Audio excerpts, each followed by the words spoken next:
நீங்க விருச்சக ராசி விருச்சக லக்னம் எதுவாக இருந்தாலும் சரி, உங்களுக்கு ராகு தசை நடக்குது, ராகுவோட புத்தி நடக்குதுன்னா கவனமாக இருக்கணும். ஏன்னா உங்களுடைய பதவியை பிடுங்கிறதுக்கு நிறைய விஷயங்கள் நடக்கும்.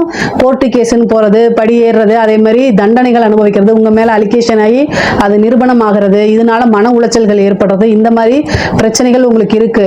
ஸோ நீங்க வந்து இந்த எலெக்ஷன்ல நீங்க ஒரு எம்எல்ஏ எம்பி இது எதா இருந்தாலும் சரி, கவுன்சிலரா இருந்தாலும் சரி, எல்லாத்துக்குமே வந்து ஜெயிக்க முடியுமான்னு கேட்டீங்கன்னா அது வெற்றி வாய்ப்பு வந்து ரொம்ப ரொம்ப கம்மியா இருக்கு. 4ஆம் இடத்துல எப்பெல்லாம் ராகுவோ கேதுவோ வருதோ பதவியை புடுங்காம விடாது. பதவியில இருக்க எப்பேற்பட்ட ஆளுங்களே அதை புடுங்கி வச்சிருந்தனால அதெல்லாம் ரொம்ப ஜாக்கிரதையாக இருங்க.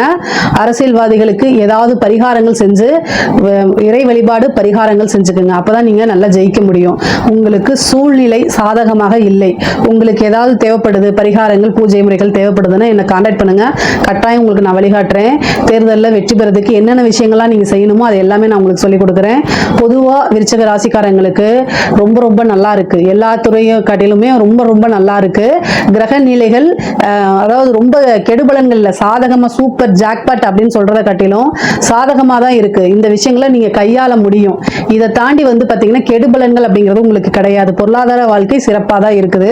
அதே நேரத்தில் குடும்ப வாழ்க்கையில பிரச்சனைகள் வராம கையாளுங்க. நிறுத்தி நிதானமா பொறுமையா தியானம் பண்றது, இந்த மாதிரி விஷயங்கள்லாம் பண்ணுங்க. இதை பண்ணினாலே இந்த 2026 வந்து உங்களுக்கு வெற்றி வாய்ப்பு தான், வெற்றி தான். அதே மாதிரி ஆசை அபிலாசைகளை நிறைவேற்றிக்க முடியும். இதுல ஏதாவது சந்தேகங்கள் இருக்கு அப்படின்னா கமெண்ட்ஸ்ல கேளுங்க. கட்டாயம் நான் ஆன்சர் பண்றேன். நம்மளுடைய சேனலை லைக் பண்ணுங்க, ஷேர் பண்ணுங்க, சப்ஸ்கிரைப் பண்ணுங்க.